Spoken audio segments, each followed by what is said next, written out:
for a couple minutes. So he said the worst mistake, because he was a career man, he said. He got on the horn and radioed that there is a UFO off my wing. And then he said about a minute or two later, he was instructed when he comes to land not to get out of the plane. They secured the plane. And evidently what he told me is a whole bunch of military police, a whole bunch of people in vehicles. They surrounded the plane.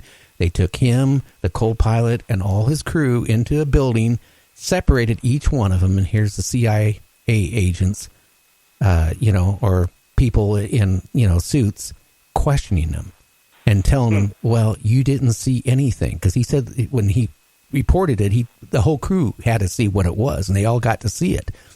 And he said that was the end of his military career. He was told. Oh, ouch. He said that was it. He said he would never go past, being a colonel. So, and when his time was up, he retired, and that was the end of it. And that's how he got into Republic Airlines. But he said that he instructed pilots, even with the, Republic Airlines, if you want to fly, if you see a UFO, keep it in your head. Don't ever repeat it to anybody, or you will not be flying anymore. It's funny how many times I have heard, practically that same story from other pilots, both civilian and military.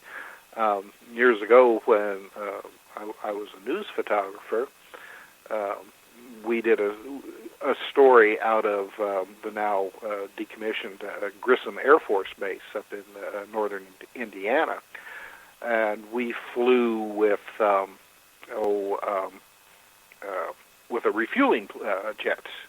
And afterwards, I was just kind of casually, unfortunately, I didn't have my camera turned on. Of course, they may not have been so willing to say this stuff if I still had my camera on. I was just casually, talking to, the pilot and the co-pilot and, some of the other guys from the cockpit about UFO sightings.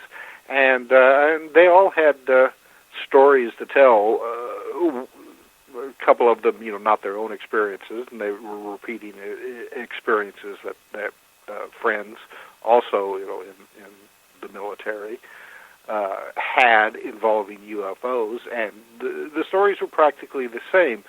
They would not report the sightings that they had because they knew from experiences that they'd heard about from other colleagues that if you talked about that kind of thing, there would be hell to pay.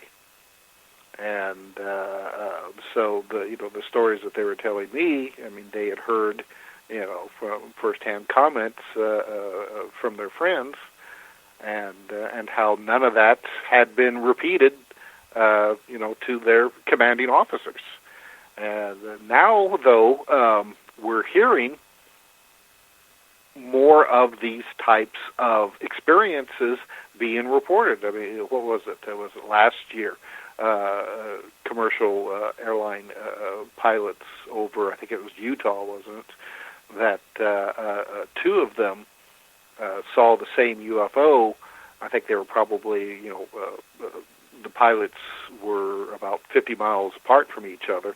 One of them was flying a private jet, the other one a smaller commercial airline, yet both of them saw this UFO. One reported it first to the control tower, and then the control tower contacted the other airliner and wanted to know if they had seen anything yet, because, a flight ahead of them had seen something, and then not, just really a couple of minutes afterwards, saw the same kind of object flying over them. Unfortunately, the transcripts were easily gotten by investigators. So it's wonderful that we're now in a time when these kinds of experiences are coming out, and more people are realizing that these kinds of sightings are really a lot more common than anybody really would care to admit over the years, over the decades even. Well, it is, but Tim, well, I'm going to, did I just call you the wrong name? No. Okay. Tim. Over the years, back in the 80s, for example, and 90s when I was doing talk radio, that I would get people saying, hey, I saw UFO land, or I saw it come out of the water. And I would say, how big was it? Oh, it's about 50 feet in diameter and this. Now, I don't know if you're getting these too. I get reports that they're big, really big. I've been getting people saying that they're big as almost a Walmart store, that they would see it in the sky and it was like somehow it came uncloaked and there it was, and then it cloaked again and it disappeared. Have you been seeing anything or hearing anything about that too, about how big all of a sudden they are? 50 feet now to the size of a Walmart store. Well, I mean, there have always been reports of UFOs that are, just really unbelievably large, just as well as there have been reports of really tiny UFOs. Some of the early pilot reports that would see, say, like a UFO flying just right off their wings, reported that they were about the size of, say, maybe a baseball or a frisbee, that small. But yeah, you're right. I mean, especially when it comes to a lot of these black triangle UFOs that have been seen.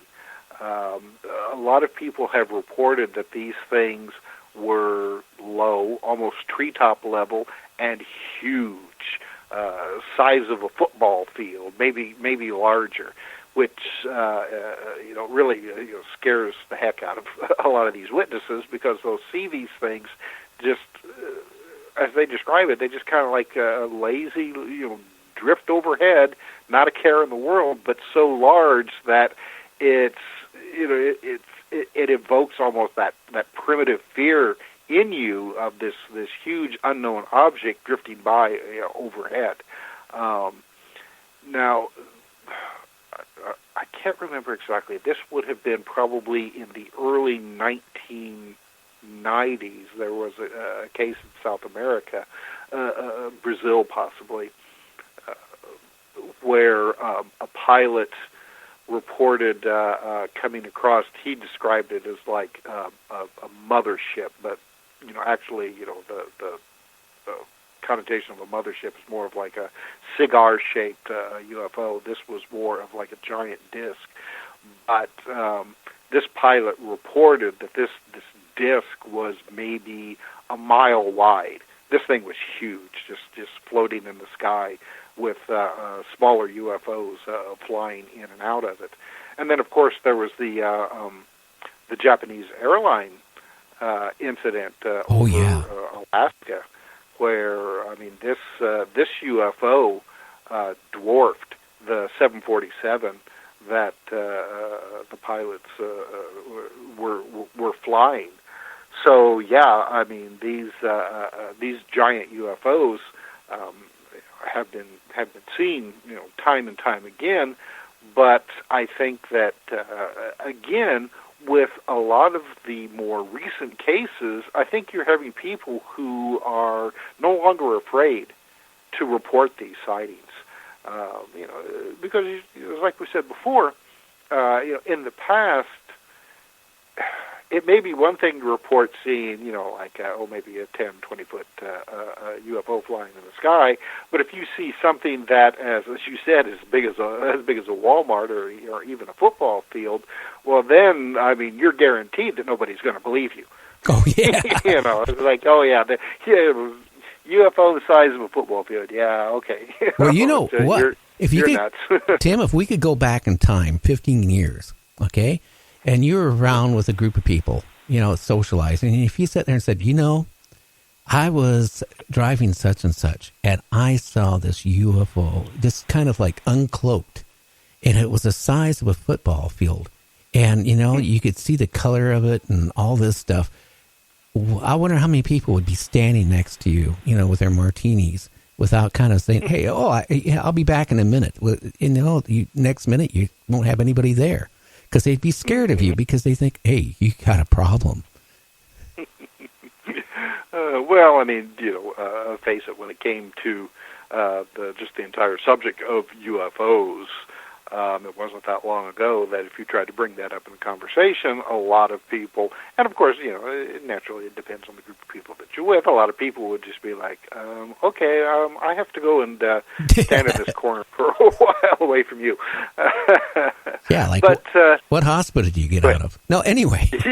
Yeah, exactly. But, I have found the majority of the time that, if you bring up this subject, as well as other kinds of paranormal subjects, in a group situation, that you'll find that the majority of people are really interested in this kind of stuff, because I think practically everybody, on this planet, at least one time or another, has had some kind of unusual experience. It may not be a UFO, but it could be something, ghostly, visitation or what have you. So, again, that brings up to what I was saying earlier, is that, since everybody has had some kind of weird experience, but a lot of times are kind of afraid to talk about it, when it's brought up by somebody else, it kind of, loosens people up a little bit to, maybe bring up their own strange experiences. Yeah, because a lot of people, they've seen this or seen something they can't explain, and they're kind of scared to bring it up on their own. But I guess if they hear somebody else talking about it, then they feel, hey, well, gee, this guy's seen it. Now I can tell them what I've seen, and they feel comfortable. But I just, it's just been so many people, I think, have seen things, be it UFOs or ghosts or anything, that you can't explain what it is. Now, was that 747 that saw that UFO? Was that the one that was the Japanese one where they grounded the pilot and they were trying to take his license away from him, and he had to get an attorney and threaten? Well, it was a Japanese pilot, but I don't think they tried to ground him, because he his co-pilot. If it was a one, yes, because I actually had the attorney on it, represented him, and they were in the process of he was going to lose his job, he was grounded and all that stuff, and they threatened with a lawsuit, and then they dropped it. Well, I think what saved him or saved them was somehow the control tower tapes, the transcripts, came out along with the radar observations that proved, beyond a shadow of a doubt, that they did have a UFO experience. Because I remember that this pilot and maybe the same attorney gave a talk in Washington with the the Press Association one time, and they brought out these huge files that had these transcripts that showed actually the communication with the tower and this pilot. So fortunately they were able to get a hold of this stuff. But think about all of the other pilots or policemen or soldiers, what have you, who had similar experiences, but had their like the military pilot that you were talking about earlier, who had their reputation and their careers squashed because they didn't, they couldn't produce any evidence, and even if there was any evidence, it found itself disappeared somewhere. Oh yeah, I don't know. Again, I how scary would it be if you're a pilot in a plane and you look off to your wing or something and you saw a UFO just tagging along with you? You would probably get some mixed feelings, like, hey, I'm going pretty much as fast as I can go. What am I going to do? Well, especially like that flight where the UFO was so huge that the 747 was completely dwarfed by it. I mean, I've seen some illustrations that was, comparing the size of the UFO with the 747. It's like these pictures that you've seen comparing the size of the planet Jupiter to Earth. Oh, yeah. Looking out there. you're in a toy next to a big machine. Hey, anyway,